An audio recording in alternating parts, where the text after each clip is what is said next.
Da julet var i 86. Hun Hege ringte oss og sa vi fikk ei datter klokka 2:10. Hun så vakker og vi så stolt og glad. Hun ben, hvit og ren, ei prinsesse. Navnet Victoria. Vi skal kle hun i blonder og sløyfer. Gi hun alt det hun vil ha.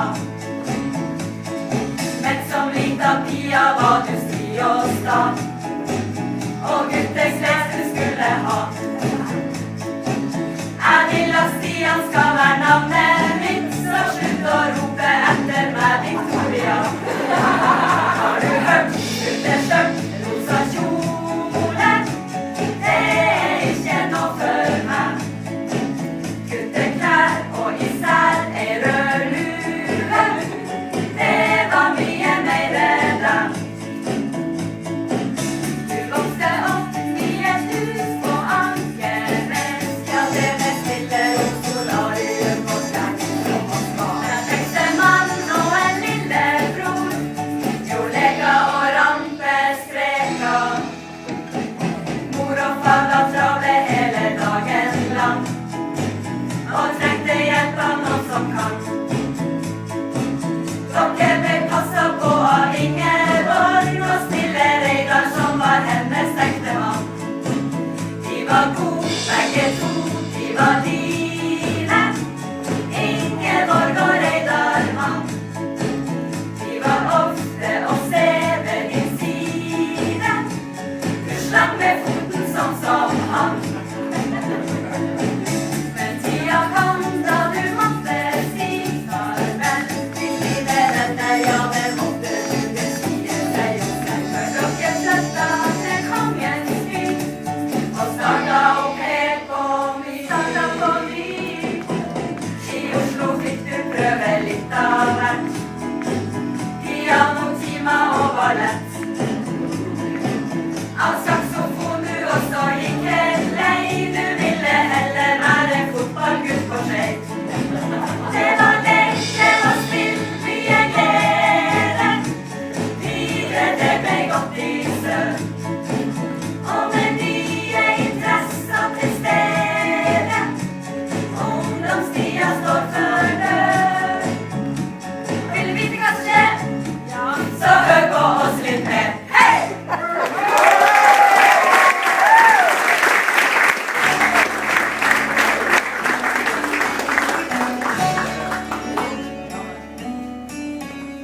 Du ville gjerne leve fritt, så Steinar skola ble valget ditt. Si meg så hva lærte hun deg av tidlig til? Er vi ikke egentlig særlig til? Ja, Victoria har jo det, hun har det.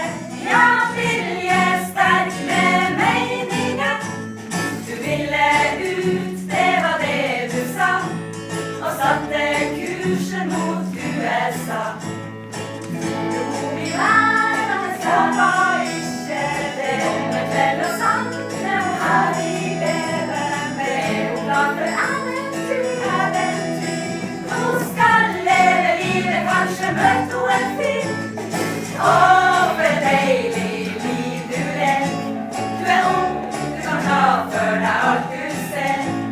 Og kanskje en dag så vil du finne veien hjem.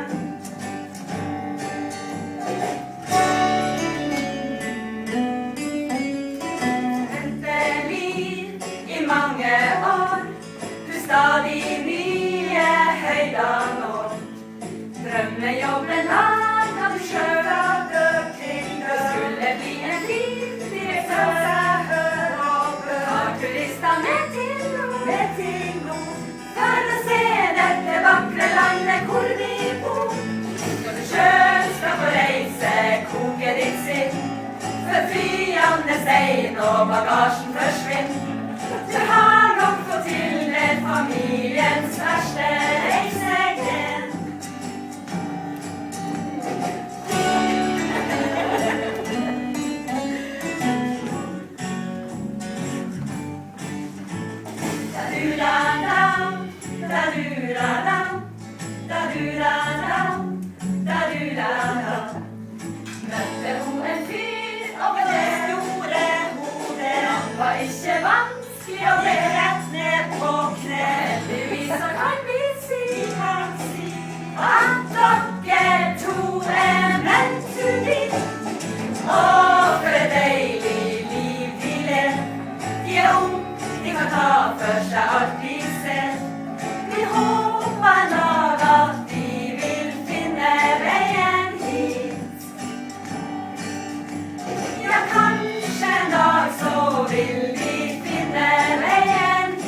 both replied, oh yes I do.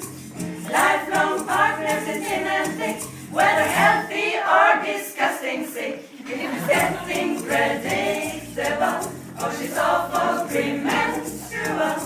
Remember the vows you gave, accept the facts and just behave. Oh, you vex me, vex me. There's something we appreciate. We came up north to see your face. We love to see your lovers shine. Guarantee you one real good fine time. Rum and Coca-Cola, champagne and fine cava. Making love under midnight sun. Bride and groom are having fun. Rum and Coca-Cola, love under midnight sun. Bride and groom are having fun now.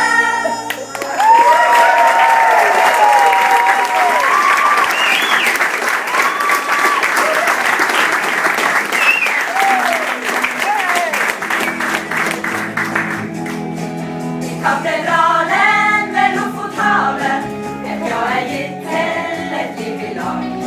Nu skal vi feire det vakre paret, med familie og venner I lag, og trøste og bære. Nu dere gift, som nytt hverandre på bryllupsdagen, og aldri glem man må gi for å få. Da blir det glans over hverdagsjaget, og vil man høste, så må man forstå. Victoria og Pablo, det her kan bli bra. Kom jente, Gud, gammel og ung og løft glasset. Fremtida, den deres, stå på for mange små. Ikke sett der med ringen på fingeren, og tro at lykta skal komme av seg selv. For det dere kjenner på her I dag, det måtte svare på.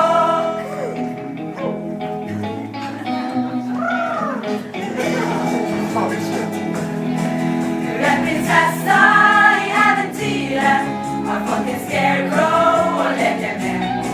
En hus I Fargo der du regjerer, og det kan kun om man skal du leve. Det finnes ikke tvil. Du vet hva du vil. Vi applauderte da du bestemte at du skulle feire ditt bryllup her nå. Ta med deg Pablo, den flotte karen, og kom så ofte du kan hit til bord, for I familie.